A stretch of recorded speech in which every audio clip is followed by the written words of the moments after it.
The Rural Alberta Development Fund will be creating case studies of 4 Indigenous communities that have developed successful projects.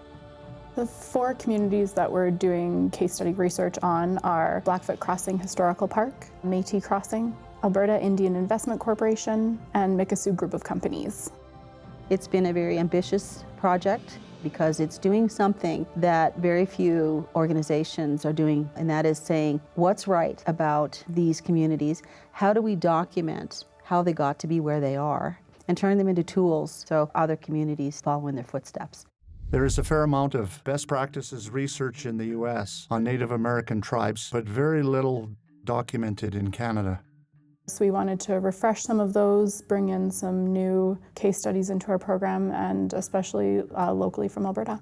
And I think this is really important because some of the things that are happening in Canada today around who Indigenous populations are isn't very positive. It really kind of looks at the negatives.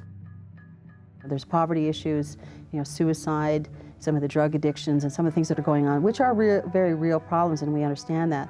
But I think those things need to be balanced with what's right about who our communities are, what are they doing to make things better in their communities, and who's doing it. Through the investigative process in research, we want to try to help bring those messages of success to all of Aboriginal Canada, and hopefully even a more global audience. My role with the Rural Alberta Development Fund project is to bring research ideas into life. So rather than just doing academic research and creating journals that say there are all these successes across Alberta, my role in this is to work with the young cohort and to make sure that they come out to different sessions, and then when they're at those sessions, to sort of help them along in the discussion so that they play a more positive role in developing this. The youth that are here, they're from all over the province, and we're to take part on the research, on the interviewing, and they're helping us to be better leaders. They are actually very much involved in visiting the communities and shadowing the researchers, going along and helping in the interviews, and then documenting their learning experiences. Once this project is finished, there'll be other people who are stepping into it, and I could be one of the examples, like, this is what he took from it, and because of this, he took the initiative to finish off where he left off or chased after his goals in order to come back and show the community. The people that are going to be the audience of this are the communities in Alberta that are a part of the project, and also other communities that are interested in doing community development work and economic development work in their communities. The first time that all of the researchers, youth, community members, and Fifth Community came together was in the orientation of June 2010. And shortly after that, we found ourselves at the first community visit, which was Blackfoot Crossing Historical Park in Siksika. Blackfoot Crossing is an excellent example of a community, a First Nations community, who have a venture that is tied into economic development, tourism, but celebrates their culture. It was very interesting to see how the whole project began. It started with a visit from Prince Charles in 1977, which was the 100th anniversary of the signing of Treaty 7. They had 10,000 people come for that commemoration, and the visionaries started thinking about how they could preserve that and highlight and feature the Blackfoot culture and tradition. They had a dream, and preserving and to educate and to help our people to tell our story. And as a result of that, there was a lot of work that went into a lot of meetings with elders, with leaders and so forth to make that a reality. So it took many years from that point to today to build this place, to find capital funds, and to just get everything here underneath one roof. It was a challenge to be able to showcase what we can and what we couldn't, what was held sacred and what was held culturally sensitive. One of the ways that we dealt with it was we dealt with our elders and our membership and our leadership and went through various cultural protocols. We had to come up with everything from the policies to the furniture to inventory for the gift shop and then inventory for the library. Blackfoot Crossing is a very large structure. It's more than 66,000 square feet. There is a theater where you see a small film of the Blackfoot people. There's also the Museum and Archive, which houses a number of books on the Blackfoot people and their culture. They have quite a number of guided tours through the building, and they are also involved with the local school board and have students come in quite a lot. I believe in the year from 2009-2010 that they had about 90 guided tours through schools and other organizations. It's a building that showcases the Blackfoot culture that is from the people, by the people, and where the actual history took place. It's actually Blackfoot people telling you their story through their eyes, through their perceptions, through their language, and it's ongoing living history. The lady that gave us the tour was clearly very dedicated to this place and to the information that she was sharing. We say, Geda Matsin, we'll see you later, see you in the future, but we never say goodbye. It's too permanent. These are just examples of some of the things that we used the buffalo for. And I think we all got an opportunity to spend time with a lot of those displays and have a conversation together about what those displays represented for us and what they represented for the Blackfoot Nation. And then going outside and seeing how they've set that building architecturally in such a beautiful way that it just sort of blends into the hills, and it's so much a part of that land.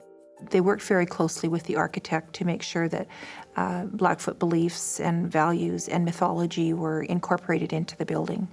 When we opened the doors in 2007, the people were very surprised at the amount of thought went into the architecture of the building. And so people were really blown away by how many aspects of Blackfoot culture are in the design of the flooring, the walls, the ceiling. I never actually knew that there was Blackfoot Crossing. It's my first time being in this area. It's all new and it's beautiful. Sage, I think, all over. I really enjoyed visiting Crowfoot's grave and picking sage out there. For me, it was being there. I felt really just grateful. I think we not only promote the pride in our young people, but it has gained the interest in their lives of who am I? Where did I come from? What is my language? What is my culture? And those things are not only ignite in the hearts of the young people, but truly, hopefully, that will make them to go further into exploring just who we are. And that's a start. We're trying to incorporate a lot of different things and diversify so that we can stay competitive. And we started the World Chicken Dance Championships. It's a Blackfoot dance. Right now they've got a teepee village where you can go in and sleep in a teepee overnight. There's numerous classes that our members can take. Language, of course, is one. There's a beading class that we offer, be able to make powwow outfits, and so bringing a group in to start the basics of that.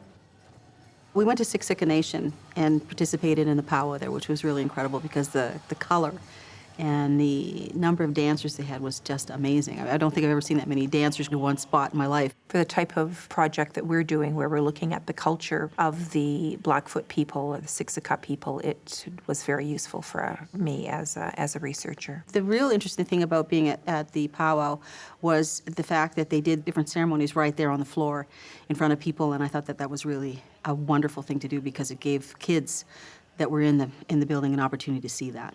We were there for the grand opening. I was there with my husband and my 2 children, and it was really great. We sat with some people from the community, and things that we couldn't explain to the children, questions they had, they were nice enough to answer. So we got engaged that way while we were at the powwow.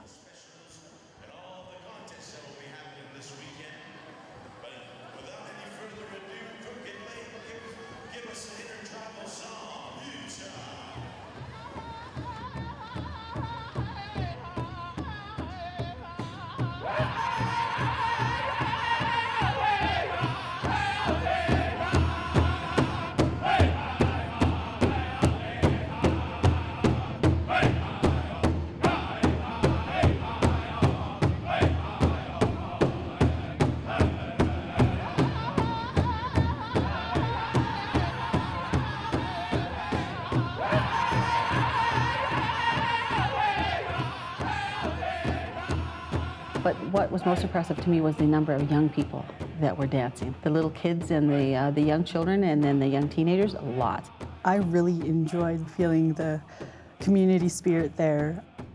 My mom and I, we stayed in the teepee that the BAMF Center had put out, and so it was just 100 feet from the arbor, and we fell asleep listening to the drums and the singing.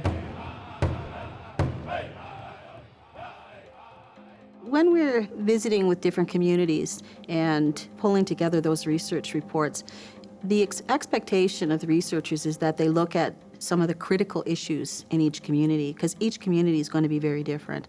So Blackfoot Crossing and the Siksika Nation is looking at governance and developing a constitution. And they're concerned with how they will live into the future. So how do we help this community help itself? It was always a cat and mouse game with our local government, our chief and council, federal, provincial governments, industry on contributing to a project of this type. Eventually, through persistence, we're able to obtain funding so that we can leverage other funding agencies to come to the table. And I think the rest of the challenges basically were growing pains, if I can call them that, you know, everything from the planning stages to the operational stages. The design of the kitchen is a little bit awkward. And so when we practically opened the doors and people came in, it didn't work, so we changed it. In museums, they want the exhibit floors to be environmentally controlled, so that makes getting loans and traveling exhibits a little bit more difficult. But again, we've worked around that, and we've had traveling exhibits in there. So Siksika, with what they've done and managed to achieve by building this building, is one step in many steps that are going to ensure that the children in this community, and there's many, it's a big community, have a future that is guided by their own leaders and not somebody external to the community. As far as the future developments go, because it's on the side of a hill, they're looking at a natural amphitheater, so they're thinking that perhaps they can hold concerts there. We're now discussing changing up some of the display. Obviously, we can't showcase all of our culture in one building. It's a long history. It's a lot of information, a lot of history. So maybe updating the exhibits.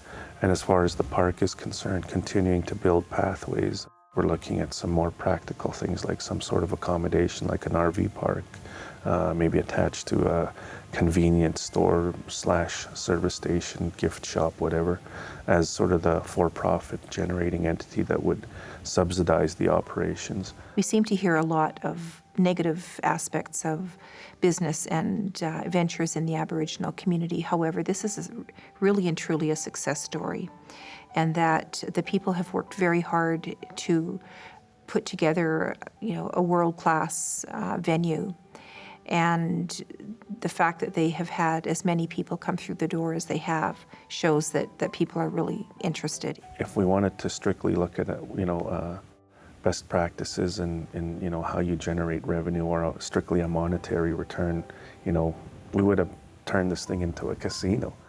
I want to really emphasize that this was an investment in our culture. The project that they have, they've got big dreams for the future, and I find that very heartening to see that they can start a project from just a vision and turn it into a 66,000 square foot, 2-story museum.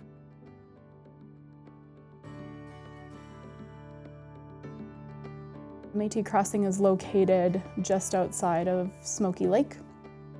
They are a dispersed community. Like Métis people in Canada are not landholders. They're not like First Nations where they have a situate place that they know is their, it's reserved for them, it's part of their lives. So their biggest concern is bringing people together and really keeping people together in a community.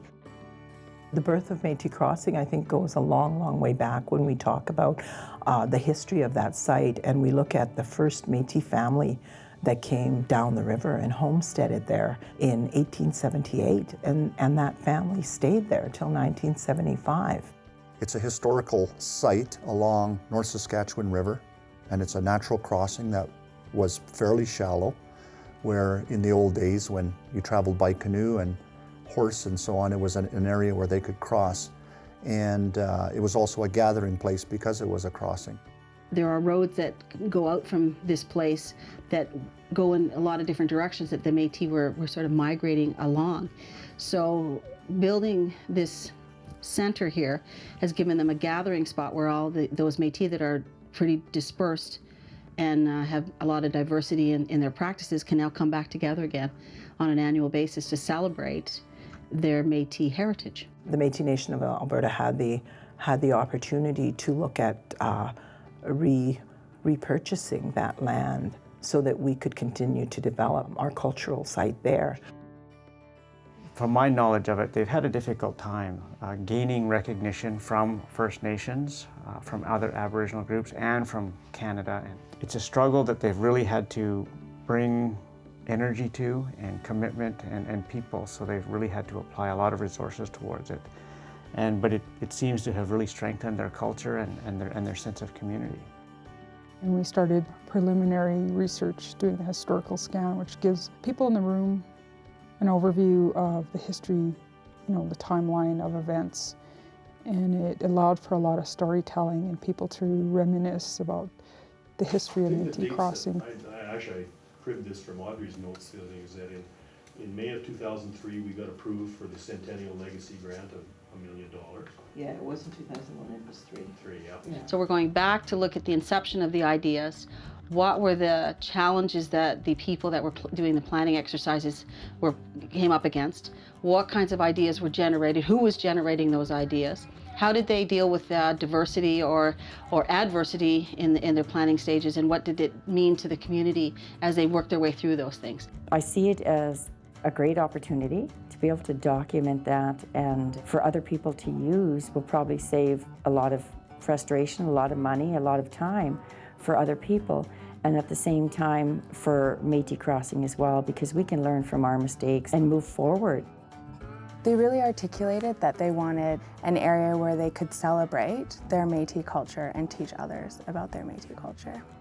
And they build relationships with people that they need to, and they build those friendships and partnerships and maintain them over time, and that's what makes them successful. Herb has been a prominent person in the Métis community, and when Métis Crossing became an opportunity for us, Herb was there to help us out. She asked me if Native Housing Corporation could purchase the land on behalf of the Métis Nation. That it's going to be a place where people can be educated about who we are as Métis people, and that was Herb and his partner's dream for their legacy, was to make sure that people were educated and the culture was always protected. I was lucky enough to have the opportunity with the researchers to sit in on a board meeting. So it was really nice to see the hopes for the turnout for the voyage days, the hopes for youth coming. And we went to Métis Crossing. The people were so engaging and so warm, and I think that they've done a tremendous amount of work there. And the pride that they have in that place is quite incredible.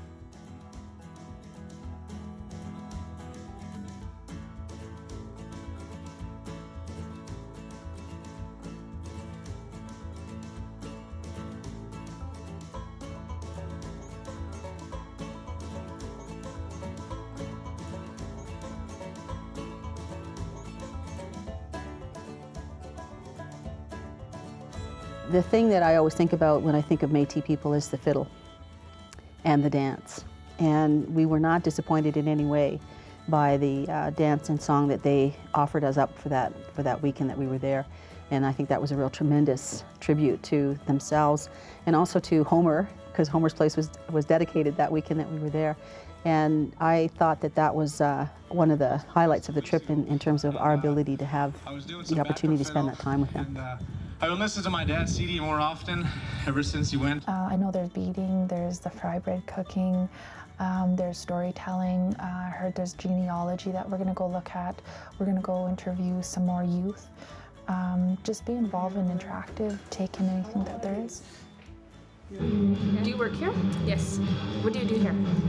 take people on tours. So what do you know about this barn? I want to educate the people back home, to increase awareness, to get rid of some of those stereotypes of what Aboriginal culture, and to kind of just show these great wise practices. There's 3 tents out here, white tents. We gotta go in here and you gotta guess which is which. So 2 are for hunting, 2 different types of hunting, and 1 is for all year round. So if you look at the theme in here, what type of hunting are we in? Buffalo hunting. There you go. What I find is that they had different technologies they used, and that was their creative side. Those wagons, what were they called again? Those carts, the Métis? Yeah, the Red River cart. You would see beadwork, and then you would see like some European type clothing, right? So it's like that mixture, right? And it's very diverse. You have the opportunity to walk the site and see what an historic village would have been like. There's lots of historical data there. They've got genealogical history and all kinds of other history that I noticed on display when I was there. I was invited to come and set up here because people are always asking for help with their genealogy and to get their Métis card. If they didn't have a family tree done, then they'd come into our research center and we would help them with their family tree. Our resources are quite huge now. They've been growing. We have a lot of families, and a lot of times people that come in, we may have already done their historical family. I actually was interested in finding out my genealogy. I went as far back as my great-great-grandfather. Just interesting to know about the past and where I can take it in the future. They did a Battle of the Bands, which really got a lot of the young people to come out and support their friends or support other Métis youth.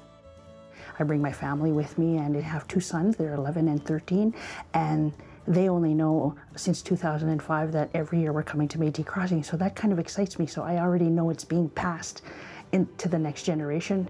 I think the storytelling, the history of the Native people, the Métis people especially, is important for children of today and tomorrow. I think we must keep our culture alive through stories. There's a lot of our stories have never been told, they're never written down, they've been orally told amongst ourselves, but not to the general public. We did interview a few of the youth, and just being shocked that they are taking that time to find out their culture and participating. The youth are a focal point of our communities. They always have been. 60% of our population across Canada is 30 years of age and under. We see very clearly that the youth are the ones that are going to carry these ideas forward, and we're either going to inspire them to do that or they're going to go do something else. One of the team members who we've been blessed to have along with us on this learning journey is Pawa Hayupis, and she's the youth manager. And she is just an excellent facilitator and really connects well with youth. So we've been able to use her and bring in her facilitation strengths to sort of unify the youth. She was awesome, took everything we were saying and what people were saying the whole weekend and put it to a poem, and that was really powerful. So we had the opportunity to share that, which was great because the researchers focused on the research project.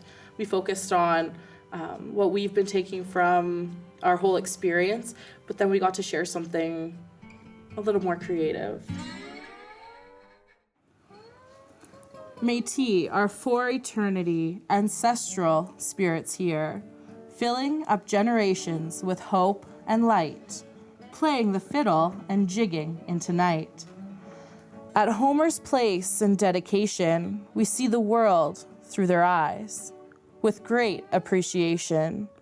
All the myths and the lies vanish like stormy skies. Son and grandson shine in honor and memory of a master fiddler. These agile sword dancers are a Scotsman's envy. Cookham spiders weaving a design charrette for life. It will continue to instill a sense of pride in Métis people, and also in people that aren't even Métis, but know somebody that is, or just know that, or care about the history of Canada. But to be able to instill the sense of pride in Métis youth, Métis adults, or Métis elders, And we've done that. You know, Métis Crossing in the last, I just completed my 3rd season of running Métis Crossing, and I've seen that happen every year, and that's exciting for me. And now, after so many seasons, it's still going, and I think it's thriving, and that in itself shows that some strong leadership can achieve a lot. For us, actually having that place to be able to tell the Métis story, I think it fits. And it's a dream come true. Even though we know there's still lots of work, there's still lots more development to do, but it is a huge step in the dream to actually have that site, own that site, continue to be able to develop it as we go along. That's the way I look at Métis Crossing. We can do things there now. Finally got a place that we can call home. It also doesn't like the cold weather.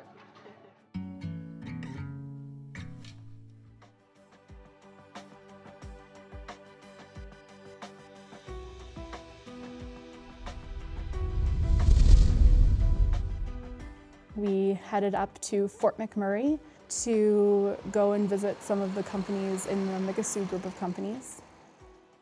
We were very fortunate to, first of all, understand the oil sands and how the Mikisew group of companies plays into all of that. The Mikisew group of companies started about 2 decades ago with a small operation, and through to 2010 has grown into a near $100 million a year operation. At any given time, we have 700 or 800 employees. Our mandates are multifaceted in terms of employment opportunities for Mikisew members, careers and jobs, skill development, and profits and dividend back to the First Nations. Well, the Mikisew group of companies is from the Mikisew First Nation, a Cree community in northern Alberta, Fort Chipewyan area.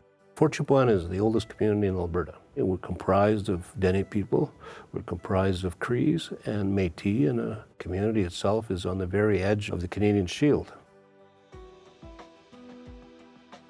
It's an isolated community where you can really only fly in and fly out for most of the year. During the winter, there's an ice road that you can drive on. Originally from Fort Chipewyan, Alberta, residing in Fort McMurray for the last 10 years. I've been with the Mikisew group of companies for 20 years. To my kids, they're being raised in Fort McMurray. I take them back to Fort Chip every chance I get. They attend a school in town that teaches them their heritage and what they're about. After we had our land claim settlement in the 80s, the people gathered together and developed some clear mission statements and goals. One of them was to be independent by the year 2000, that we shouldn't have anybody on welfare and that everybody should be working. The strategy also included some of the services that we could provide to our community.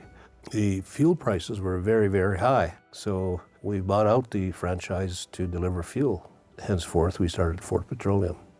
We decided to look to Fort McMurray and see how we can start a company by employing our people.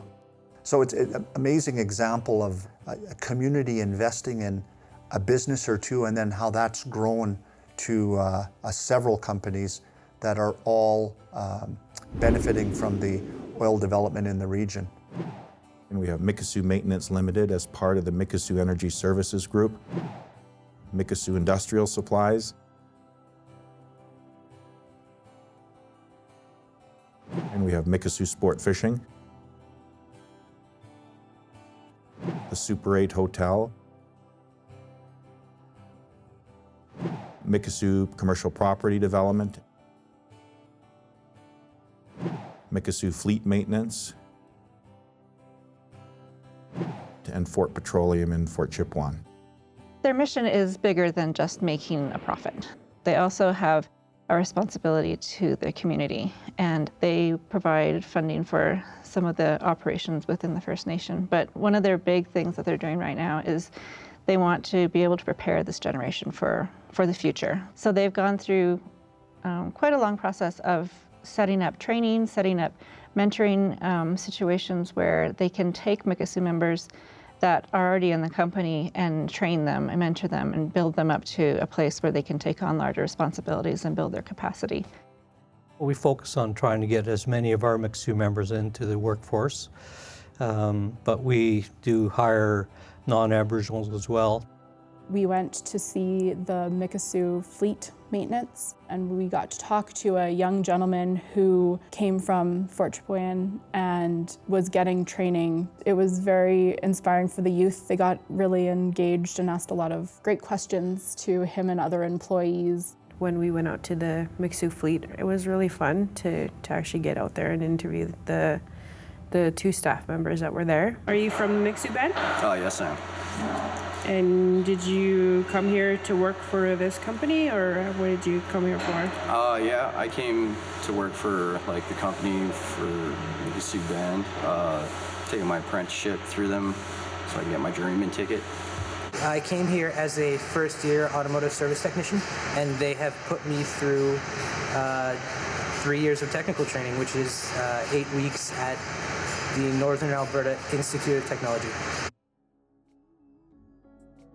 You know, our focus, is largely on the youth, ensuring that, we help in their skills development.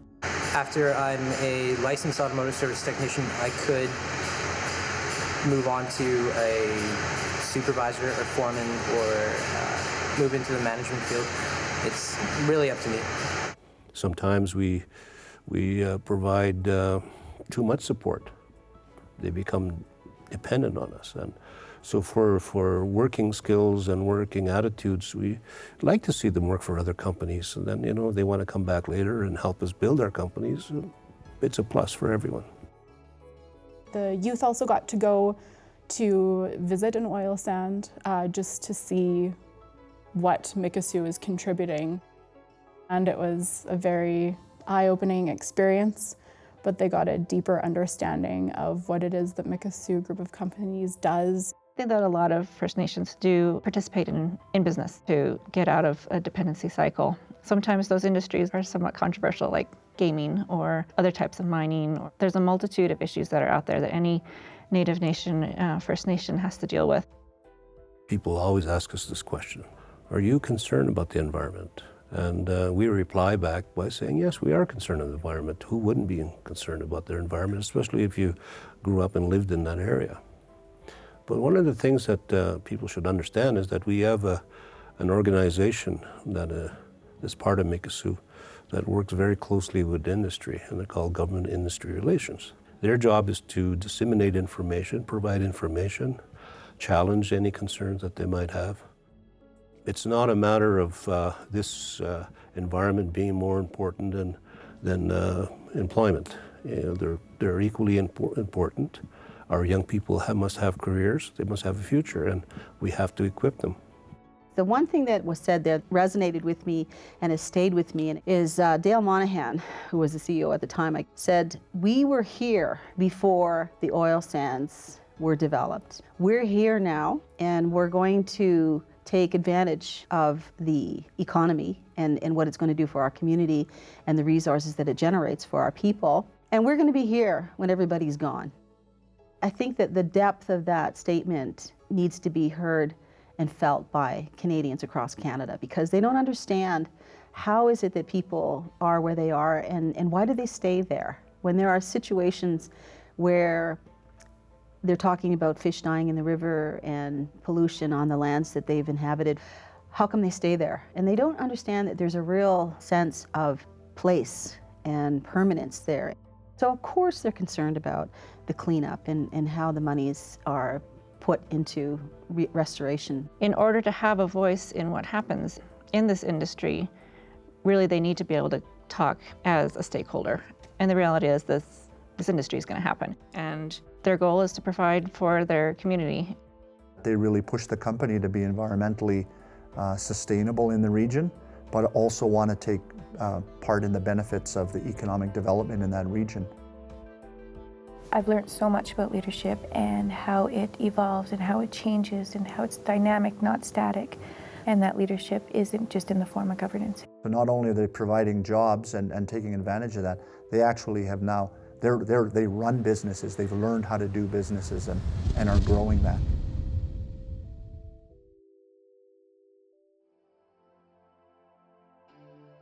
Our first trip to the Alberta Indian Investment Corporation case study in Edmonton, we met at the Wingate is a hotel that they own. They've actually broadened the work and revenue that they generate from just loans and return on the loans. They actually have got involved in a hotel and a restaurant business and so on. And we got an opportunity to spend time with Rocky Sinclair and hear his story, and he's been a part of that organization since the beginning, so going back 25 years. And he talked about how the corporation was established and the kind of work that they've been able to do. I don't think a lot of corporations in Canada understand when it comes to what we call having a sense of humanity. We lend out to a lot of businesses that don't have the capacity or managerial experience. So we do a lot of training programs, aftercare programs, and companies and government use us as their conduit for some of their programs. That serves all of the First Nations in Alberta with regard to Aboriginal financing opportunities. Basically, they provide venture capital for entrepreneurial efforts. They were hosting a symposium called Fables. It is the Future Aboriginal Business Leader Symposium, and they invite Aboriginal youth from high schools throughout Edmonton, and they are educating them on how to become entrepreneurs.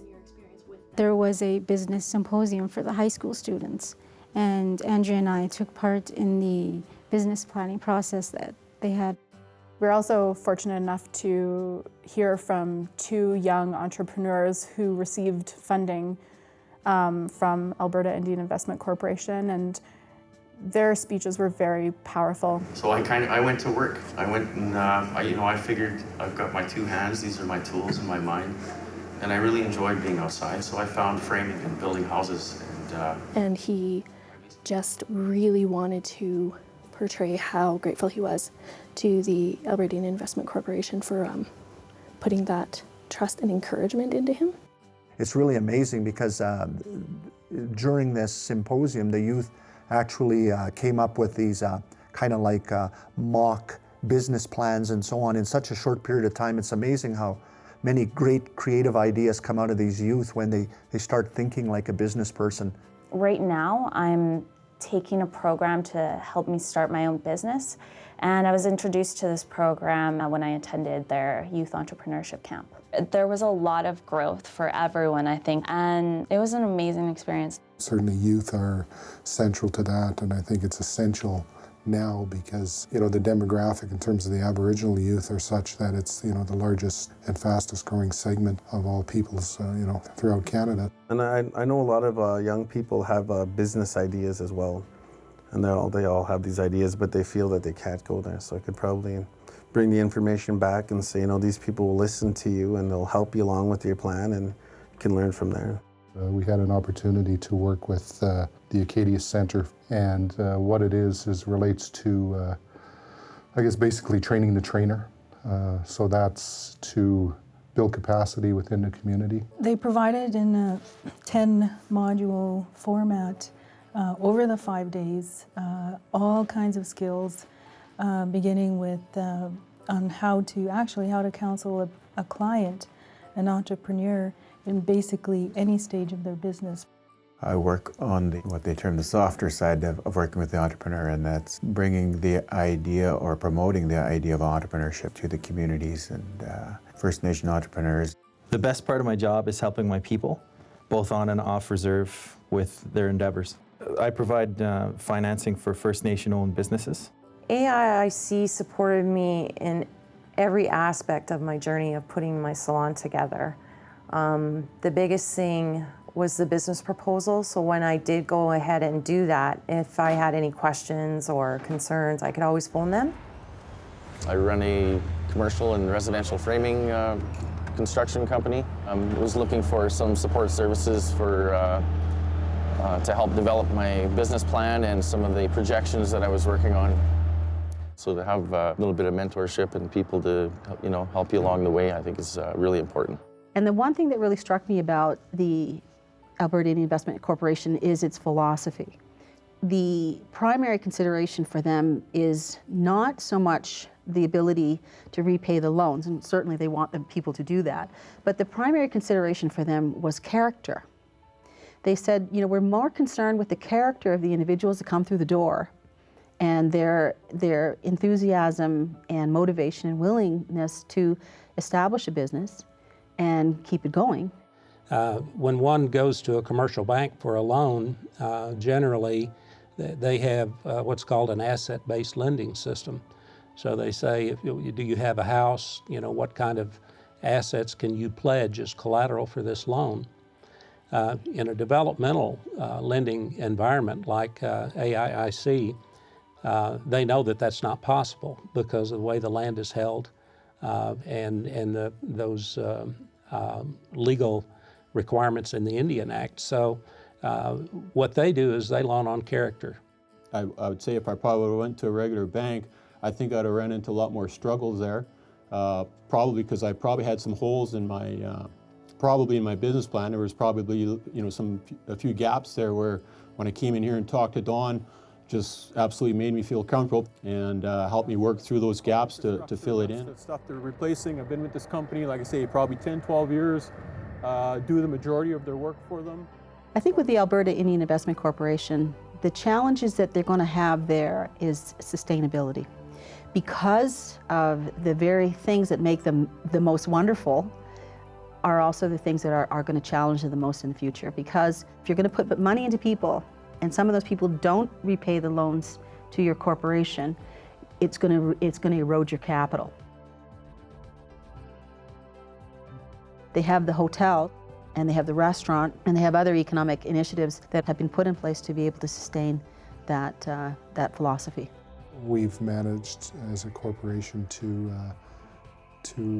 be around for 20+ years and have been committed to the community. And we certainly haven't done everything right. I mean, we're like any organizations. Our mistakes are made as long as you learn from them and press on.